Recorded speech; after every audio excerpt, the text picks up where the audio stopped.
Welcome back to Showtime on Trust TV. This is our interview segment. Today we sit down with a woman who wears many hats and wears them very well. She's a creative powerhouse, a spoken word artist, a photographer, a podcaster, and a mental health advocate. Proof that you don't need to be just one thing to make an impact. She's recognized as Female Entrepreneur of the Year and a Young Innovation Leaders Fellow. She's using creativity as a bridge for healing, growth, and social change.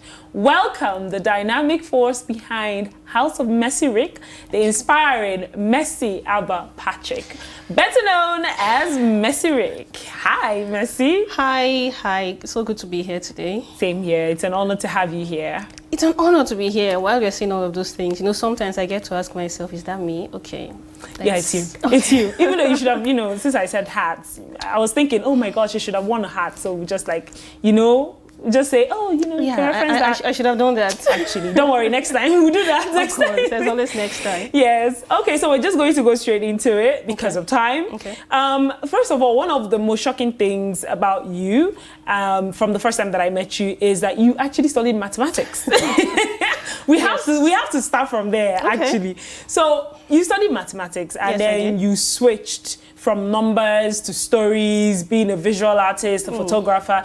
How did this happen? What happened? There's a story with most Nigerians, especially Nigerian youths or young adults, where they'll tell you that I didn't study what I wanted, or, well, it was the same thing in my case, but that wasn't the reason for the switch. The truth is, over time, if I write from time, I would say I've always had this love for art and storytelling, and it's always been something that's been burning in me, that even while studying mathematics, I was still practicing art and storytelling. I was taking pictures in school. I started writing at a very young age. I would say at primary 4. Yes, that was when I started writing. I didn't even know what it was. I just loved it, and then I just went on with it, and here we are today. That is amazing. And for you to study mathematics alone, kudos. I don't think I would have ever tried it, ever. Maybe in another life. No. Let's reserve that for others like you. Okay, so let us talk about mental health. Okay. You have a platform, Yes. Mind and Space. Yes, I do. And through this platform, you've been creating safe spaces for conversations around mental health.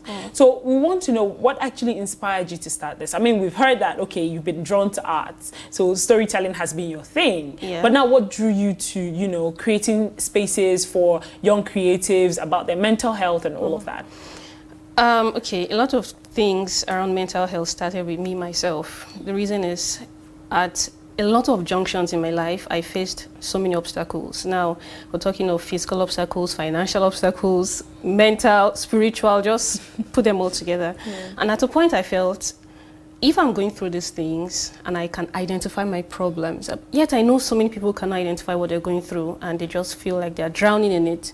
What if I just create a platform where I'm talking about things I'm going through, and let's see, maybe someone else is going through this thing, and maybe they'll speak up, maybe they'll find the solution to their problem in someone else. Because something I realized over time is, we might be sharing the same problem, but you have the solution to my problem and I have the solution to yours, but we'll never know unless we speak up.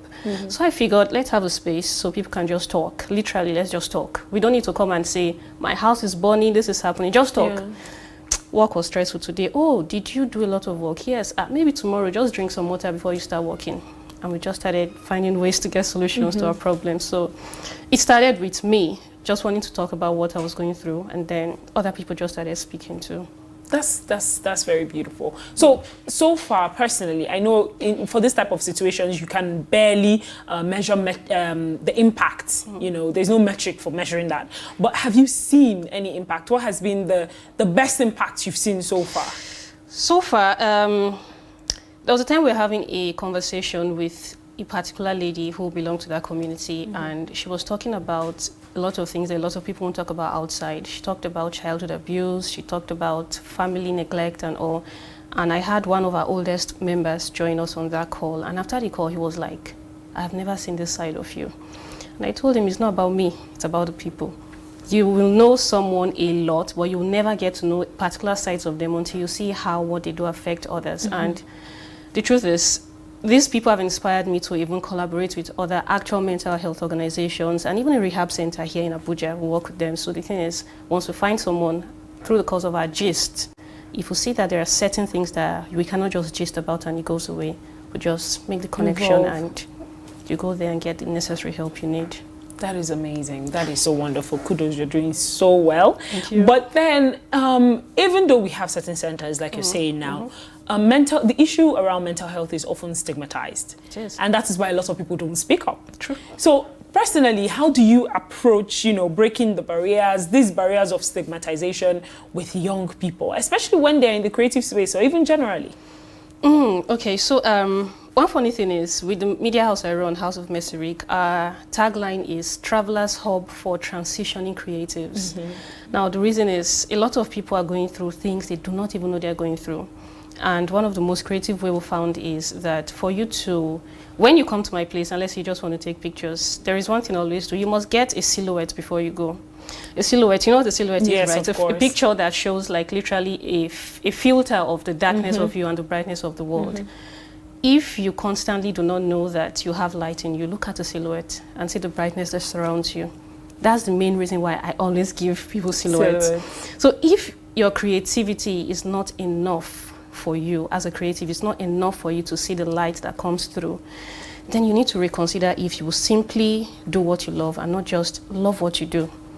Because the truth is, answers will find you wherever you are. You just have to be open to it. Yes. Right. Yesterday was 10th of September, and worldwide was celebrated World Suicide Prevention Day. And I started a mini podcast, something that's just going to be under 5 minutes for each episode, and we're just talking about 30 things you should know about your mental habits, which means it's centered around your daily routines, things you do and you don't even know you do them, or things you know you do but you don't know how they're affecting you, either positively or negatively. So I just figured using your normal routines, starting from your normal routines and branching out to other things can really, really help. Okay, all right. That's wonderful again. I know you've talked about the story about the lady, that talked about childhood abuse and all of that.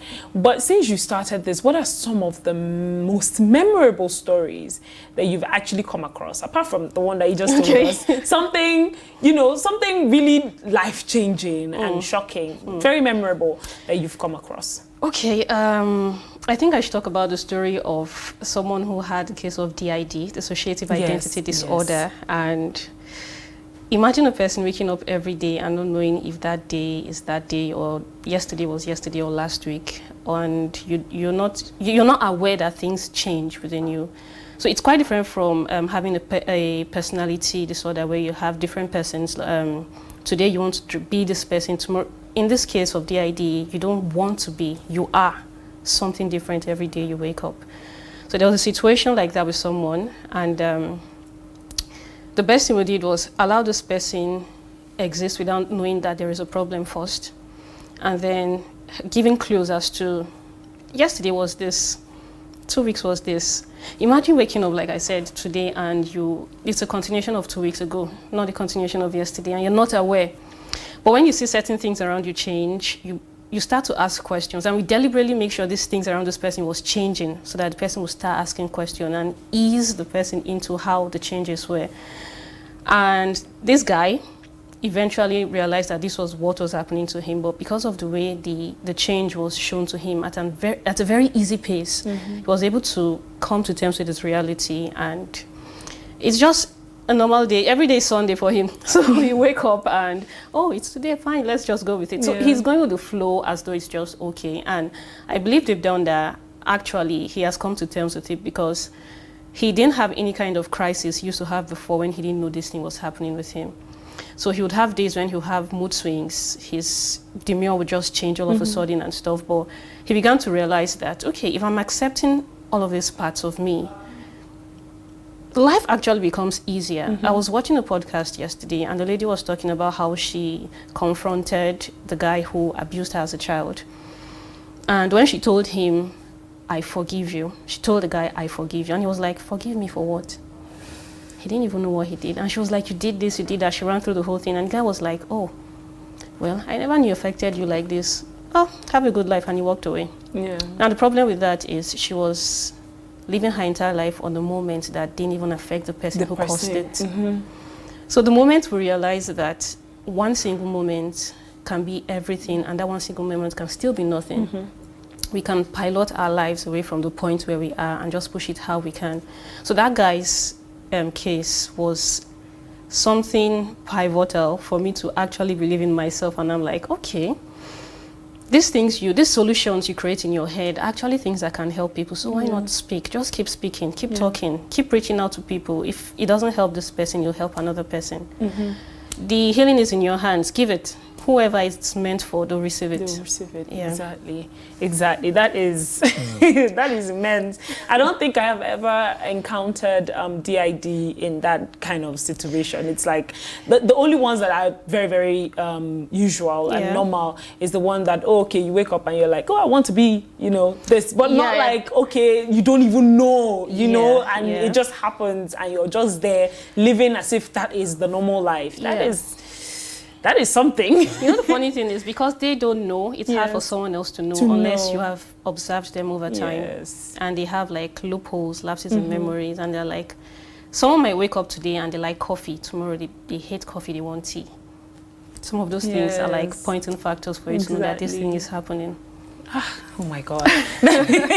I feel like that is a whole big topic that needs to be, discussed. So but we're just going to move ahead, and then maybe next time we're going to talk about that in detail, in full detail. Okay, so you are a Street Project Foundation ambassador. Yes. And because of that, you've used your media to amplify youth voices through dramas, billboards, and creative campaigns. So I want to know, can you tell us, share a project that, a campaign that you worked on that has left a big mark on you, has changed you positively or negatively? Anyone? Okay, there's this song that was created for the radio drama.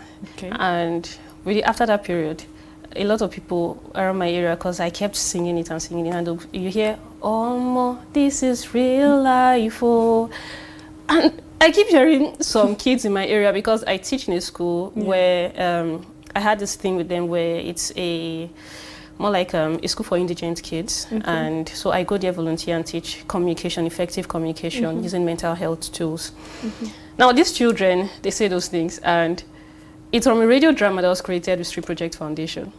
Now what that radio drama did was it exposed the different societal issues we have, different social issues that we have, starting from abuse, youth profiling, government misappropriation, the rest of them, many different kinds of social issues we had. And now each of these episodes dealt with the different issues using real life stories and also fictional stories, but we used real life stories and just did a mix of fiction in it so that it doesn't, you understand my point? Now, when I go to school, I hear those kids telling me, oh, this is real life. Oh. They didn't really know what that meant, even though in normal terms, normal English, this is real life means you are seeing life for what it is. That particular work really touched me a whole lot, in the sense that we sat down to write these scripts, we sat down to create these episodes, and then hearing it on radio, it felt like I was seeing someone else's story. I was connecting with other people around me. And it felt like I wasn't even there when it was being written. I was seeing stories of people around me. It helped me see people. Literally, when people say that they hear things and it connects them with other people, it connected me with my family personally too. To the extent that you're hearing this episode about this story of this girl who is stubborn, who is this, who is that. And then slowly, when you hear it said back to you, you begin to connect it with real life issues of things that are happening around you, within your home. It really opened my eyes to the fact that you can be something and do something. But when it comes from the perspective of another person, it helps you see your own self clearly and truly. So that particular project really helped a lot. It did help. Okay, all right. So we're sort of running out of time. So I'm just going to breeze the next question in immediately. But I would love to hear more about the campaign later, of course. So talking about podcasts, you have a recent podcast that you started. It's not so recent, but it is recent. 31 block and still with my folks. I really, really love that podcast, and it tackles the reality of adults who are still living with their families in Nigeria. So what inspired this podcast, and what is the greatest reaction that you've received from your audience? Well, what inspired this podcast? It's just straight to the point. I turned 31 this year in April. Oh, congratulations! And I figured at this point I should have gotten my own place, living my own life, driving my own car, but it's not happening yet. Nigeria is happening to me. So I figured, why not just make it a podcast? Let people hear, let people speak. Maybe the reason why I'm not moving is me. When I speak, people who have the same problems or in the same situation will speak up, and then I will also get to maybe find solutions or the courage to move. The biggest reaction I've had, a friend of mine who no longer lives with her parents told me that I will go ment. She literally told me that. I said, Mercirick, you go ment. Because when I started seeing all of these things I was going through on different episodes, funny enough, the next episode coming out this weekend is Black Tax. Oh. Don't worry, you see it. Oh, that is a very sensitive one. It is. It is. And literally, a lot of people, anybody who is wise will wait till they're out of their parents' house to talk about that. But I'm not wise, I guess. So yes, and they're going to come for you. I'm so sorry, but your friend's words are about to come true. I think I'll just pray. I'll pray and chest it. Yeah, I will. I have faith in you. Thank you. Okay, so now we've talked about mental health advocacy and all of that. And of course, the podcast of, the reality. Yeah. So now, personally, how do you recharge and protect your mental health, while being an advocate for others, while going through all of these things? Okay, so funny enough, every week I have one day off. That's Thursdays. So today, funny thing is today has to be like some kind of divine connection, because today the plans I had was to just connect with strangers and just talk to strangers, and this is happening. So exactly.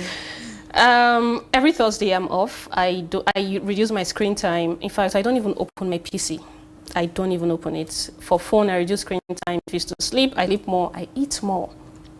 I'm a terrible food person, so on Thursdays I eat more and I sleep more and I take walks. Like literally, I just look for really quiet places and to just stay and be myself and just find ways to reconnect to me. Yeah, that's what I do. Okay, all right, that's amazing. I think probably I should also take one day. Please take a leave from that and do something, because it is crazy out there. Yeah, it is. Okay, so quickly before we wrap up, what is the next line for you? Another podcast? You talked about starting another podcast. So another podcast, more photography, more advocacy. What is next for you now? The truth is, I would rather stay open to collaborations. Okay. I'd rather stay open to collaborations. I've been doing collaborations before now. And even House of Mercirick does this thing where we work with underfunded projects where if someone comes to us, okay, I am doing this, I'm doing that, I want you to handle media. If it's something that is an underfunded project that really, really deals with a particular issue and has feasible solution to it, we just come in and say, okay, instead of paying us this, pay us 20%. And we'll do all of the things we're supposed to do.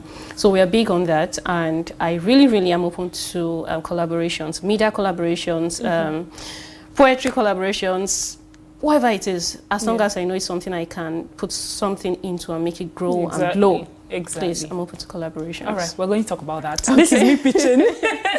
Thank you so much for coming. It's been an honor to have you here. I am so happy to hear from you today. Thank you. And for making your Thursday available for us. I'm happy I actually did. Okay. This is nice. That is amazing. Thank you so much. Thank you. Thank you. This has been Showtime on Trust TV. Join us again, same time, same station, next week for another engaging and thrilling episode. My name is still Chimmeli.